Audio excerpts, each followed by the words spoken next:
It's me, Will, and welcome to GGSP. Coming up on the show, we've got not one, not two, but 3 Mario games in Super Mario 3D All-Stars. I don't see them now. Wait, okay, we're under attack.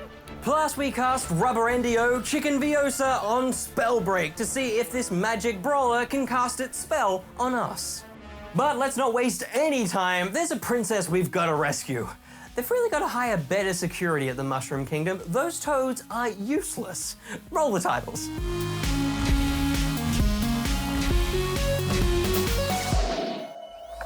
Mario is the most iconic character in gaming. There, I said it. You can argue with me if you want, but you'd be wrong. And 3 reasons why you are wrong are right here in Super Mario 3D All-Stars, with Super Mario 64, Super Mario Sunshine, and Super Mario Galaxy.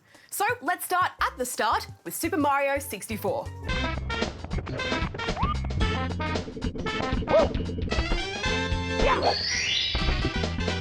Here we go! This originally launched with the Nintendo 64 in 1996, or 97 for us Aussies, which was before my time. This was Mario's first real foray into the world of 3D. It basically created the formula 3D platformers still use today. The setup is simple. Mario is invited over for cake by Princess Peach, but when he gets to the castle, you guessed it, Bowser's there too, and he didn't come for the cake.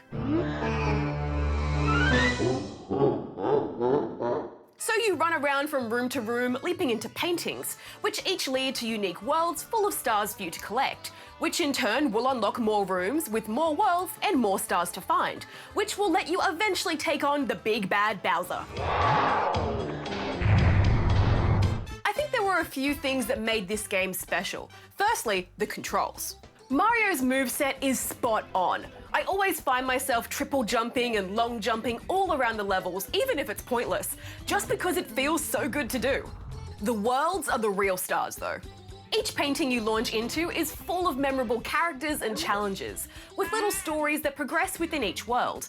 And Peach's castle itself is an iconic hub world, and it's full of fun secrets to find. It's certainly not perfect. Some worlds are sort of forgettable or even just annoying. Water levels.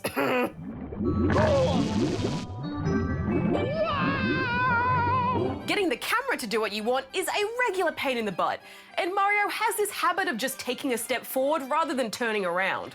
Bowser is a breeze compared to navigating a ledge, and let's face it, the graphics haven't aged that well. Out of the 3 games in this package, this is the one that deserved to get a full-on remake. Something like we saw Spyro and Crash get. Or even just make it widescreen, that would have been nice. Oh, they could have called it Super Mario Switch D4. Talk about missed opportunities. But it's still an undeniable classic, and it holds up remarkably well.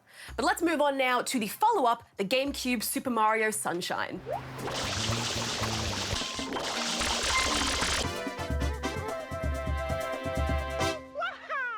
This time out, Mario and Peach head off to Isle Delfino for a relaxing summer holiday.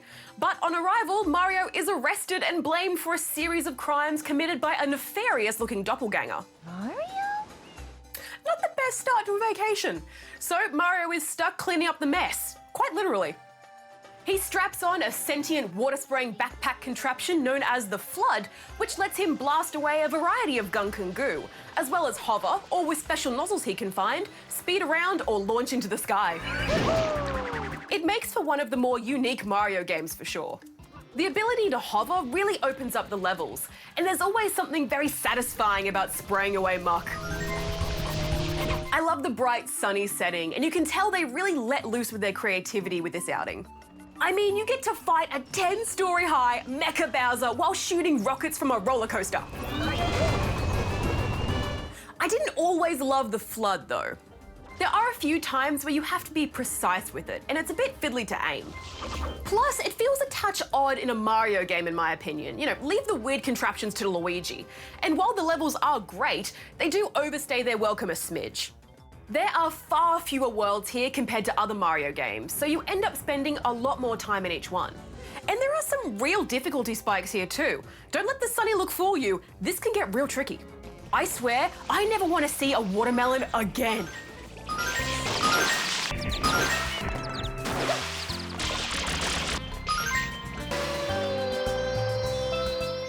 still, overall, it's a bright, bold, sunny good time, and it really shines on the Switch.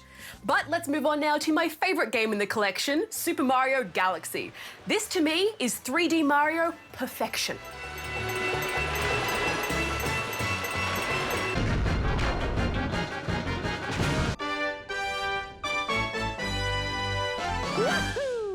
Story-wise, it's Mario, Bowser, Peach, yada yada yada, but you're in space. What I love about this is just the pure, non-stop joy and creativity. From that swelling orchestral soundtrack to the barrage of world after world of gravity-bending new ideas. Where Sunshine's worlds overstayed their welcome, Galaxy just distills every great little idea into its own perfect planetoid to play with before you launch off into space for the next one. And running on the Switch, it 100% looks like a modern game. But there are still some motion controls left over from originally being on the Wii. It's somewhat baffling that you still need to use the pointer or touch controls to navigate menus. But otherwise, they all work well on the Joy-Cons, and I appreciate that you can now just press a button to spin attack instead of waggle. Other than that though, I don't have much more to say about it. It's a near perfect platformer, although that does make me sadder that Galaxy 2 wasn't included here. Overall though, Super Mario 3D All-Stars has 3 of the best platformers of all time, each a 5 out of 5 contender. But as an overall package, it's hard not to feel like they've put the bare minimum effort into this collection. The only real extra here is the fact they run at a higher resolution and you can play the soundtracks in the menu. Compared to what we've seen in some other great remakes of classic games recently, this is as basic as it gets. Of course, they are absolute classics, and I can see the value in preserving the original works as they were. But that does lead me to the Wario in the room here, because this isn't really going to be preserving anything. This collection is only available until the end of March next year. I can only speculate as to why that is, as Nintendo haven't given any reason for it. Except to say that as of March 31st, you simply won't be able to buy this digitally. And if you haven't got one of the limited physical copies, then you're out of luck. To be honest, I feel all kinds of ways about this. I don't like it, I don't get it, and it just seems bizarre to me. Also, I kind of don't know how to factor that into the score. Well, I guess I'm giving Super Mario 3D All-Stars 4 out of 5 rubber chickens. But only until the end of March, and then it gets 0. So they asked me whether I preferred the look of the Xbox Series X or the PS5, and I said, well, you simply can't judge a console by its cover, which I thought was very wise, quite shrewd. Oh, hello there, and welcome to the Scoop! It's been another week, and there's been another week's worth of gaming news. So let's take a look at some of the best bits, shall we? First up, support for PlayStation's virtual reality headset heads to Minecraft this month. It includes 2 viewing modes, Immersive and Living Room, and allows players to experience the entire PS4 Bedrock version of Minecraft using PSVR. Though it might be a bit confronting to encounter certain Minecraft mobs in immersive mode. Moving on to our next item of gaming news, and not to be outdone by Mario's birthday, something is brewing at Sega for Sonic's 30th anniversary next year. An ad in an industry publication for Sega investors recently promised a year of celebration for the Blue Blur in 2021, with new games, digital content, major announcements, and a tailored licensing program, whatever that means. And on to other news over the last week. Game company Ubisoft presented its latest online showcase. It featured upcoming titles like the Interstellar VR Journey, Agos, a game of space, a multiplayer outdoor extreme sports game called Riders Republic, from the makers of open-world winter sport title Steep, and the return of Scott Pilgrim vs. the World, the game, with a complete edition of the arcadey beat-em-up. Plus, we heard more about updates for The Crew 2, confirmation that the full release of Roller Champions is still set to roll out early next year, and some new tracks on offer for Just Dance 2021. Boogie time is imminent. I've got the moves like Jagger. And now I believe it's time for an extra scoop! This week, the vocal stylings of a streamer known as Elspeth, who created an a cappella beatbox rendition of the very catchy Fall Guys theme music.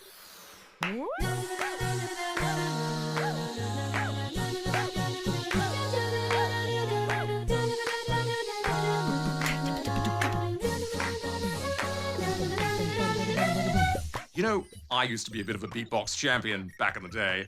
Turns out it helps when you're actually shaped like a box. And that's it for another scoop. Until next time, scoop you later.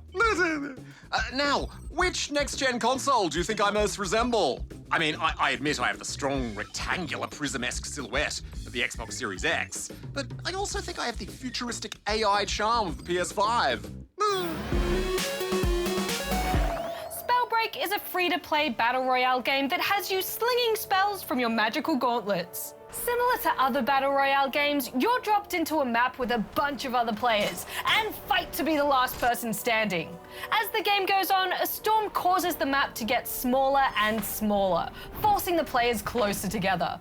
This is a game made to be played online, either solo or in squads. So let's squad up with Team GGSP and break some spells. Let's do this. Do it.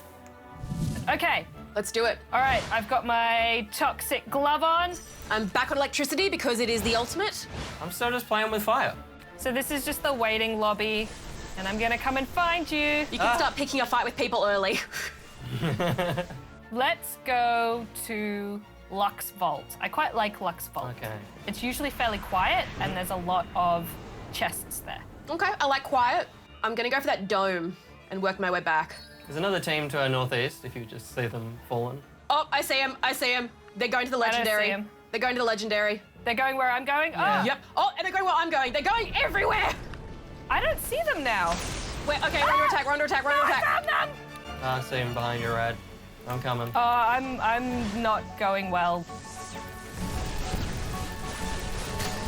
Thanks, Rad.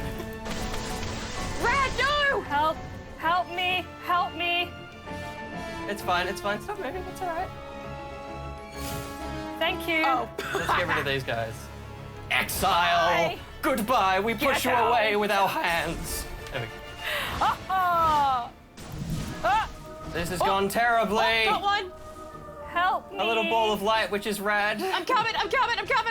Ah!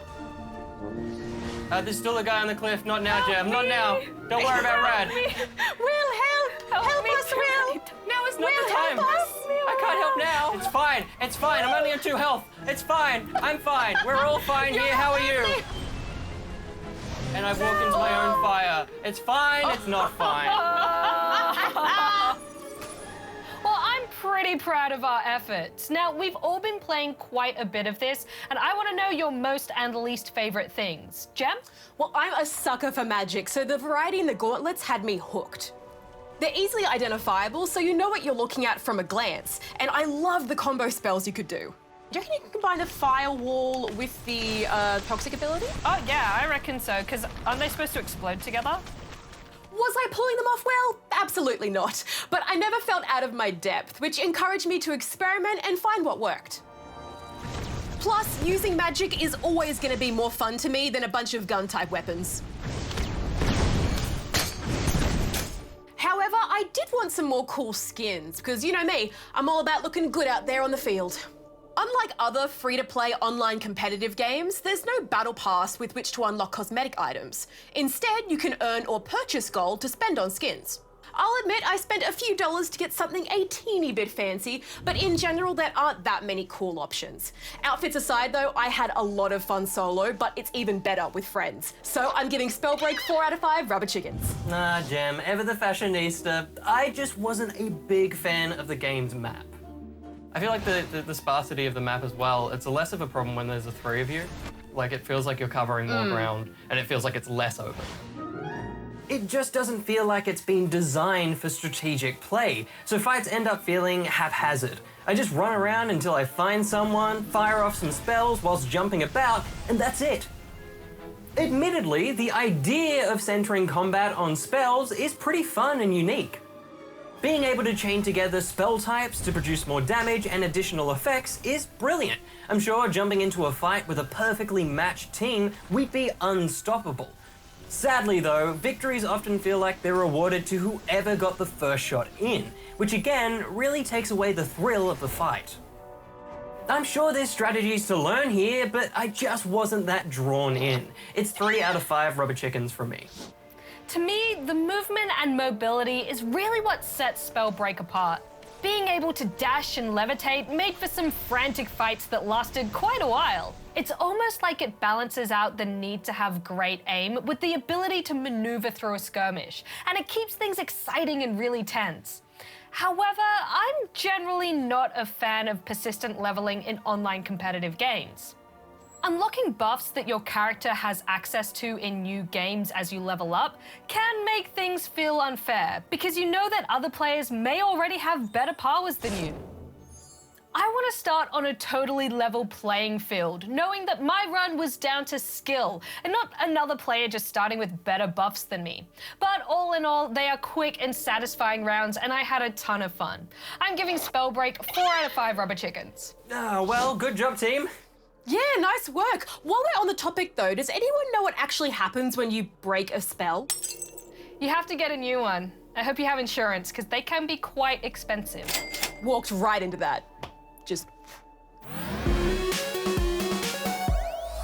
Whew, another week, another bunch of gaming questions, and I'm not going to waste any time getting into them. Or maybe I'll waste just a little bit of time.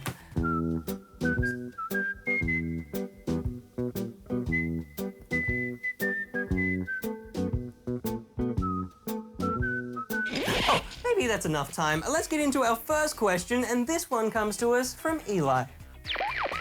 Hi SP, I was wondering where Mountain Island is in Subnautica, and can Darren please do these? Thanks! Oh, better get Darren on the phone for this one. Greetings, Darren here. Hey Darren, I just got some emoticons here for you from Eli. Glum. Upside down. Top-notch emoting there, Darren. Oh, and thanks, Eli. Now, a quick Subnautica spoiler warning before we answer this first question. Okay, Darren, would you care to share the location of Subnautica's Mountain Island? Affirmative.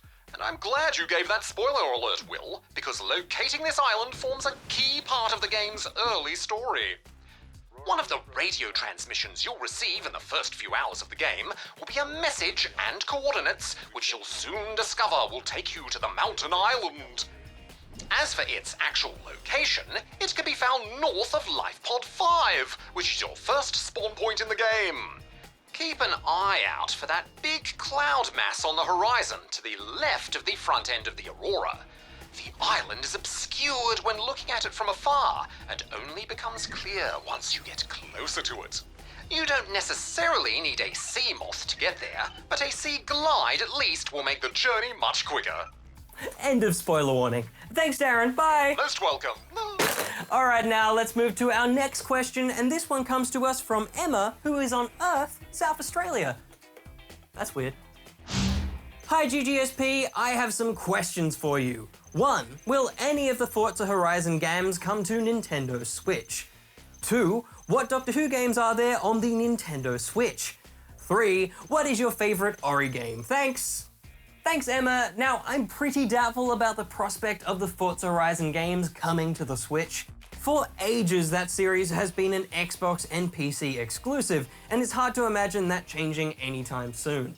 Having said that, Ori and the Blind Forest was considered a PC and Xbox exclusive for ages as well. And lo and behold, the definitive edition of that game came to Switch in 2019, years after the game's original release. Plus, the sequel, Ori and the Will of the Wisps, launched on the Switch just recently. So I guess it's not completely out of the realm of possibility. Now, as for Doctor Who games coming to the Switch, well, there's a new one set for release in 2021. We don't know much about it yet, except that it's the follow-up to the Doctor Who Edge of Time VR game from last year. This one won't be in VR, but it will be made by the same team. As for my favorite Ori game, well, they're both so good, I don't think I could pick a favorite.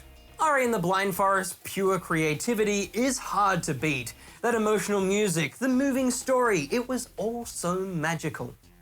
But I also appreciate that Will of the Wisps has my name in it, and that it built upon all the great things about the first game. With added extra elements and greater accessibility, they are both such joys to play. Choosing between those two games would be like choosing between ice cream and chocolate, pizza and burgers, choosing between my two favorite action figures. Don't make me choose. All right, I think we have time for one last quick question, and this one comes to us from Antonio. Hi GGSP, just wondering if you ever reviewed hot lava before, and if you have, can you please review it? Bye from me, biggest fan. Thanks, Antonio, and we certainly have reviewed Hot Lava. Jem and I gave our thoughts on it last year, and Jem also live streamed it, so you can relive all that magic through our online channels. And check out our hot takes. 'Cause lava? Okay, bad puns are a good excuse to wrap this up. If you have a question for us, go here to send it in and make it a video for your chance to see yourself on the GGSP big screen and score yourself a GGSP loot pack. Though I can't guarantee it will be a big screen, that kind of varies depending on what screen you watch it on. But make it a big screen. It'll be great. Well, sadly, it's the end of another episode. I know. But don't worry, because next week we've got something that I'm sure will put the wind back in your sails. We review the Aussie-made survival adventure game Windbound. Plus, the soulful hand-drawn platforming of Evergate. And make sure to check out the ABC Me app to get your extra snack-sized serving of GGSP. This week, Will is speeding his way through the colourful, old-school action of hotshot racing. But until then, stay safe, be nice, and of course, keep gaming. Jem out. Will out. Rat out.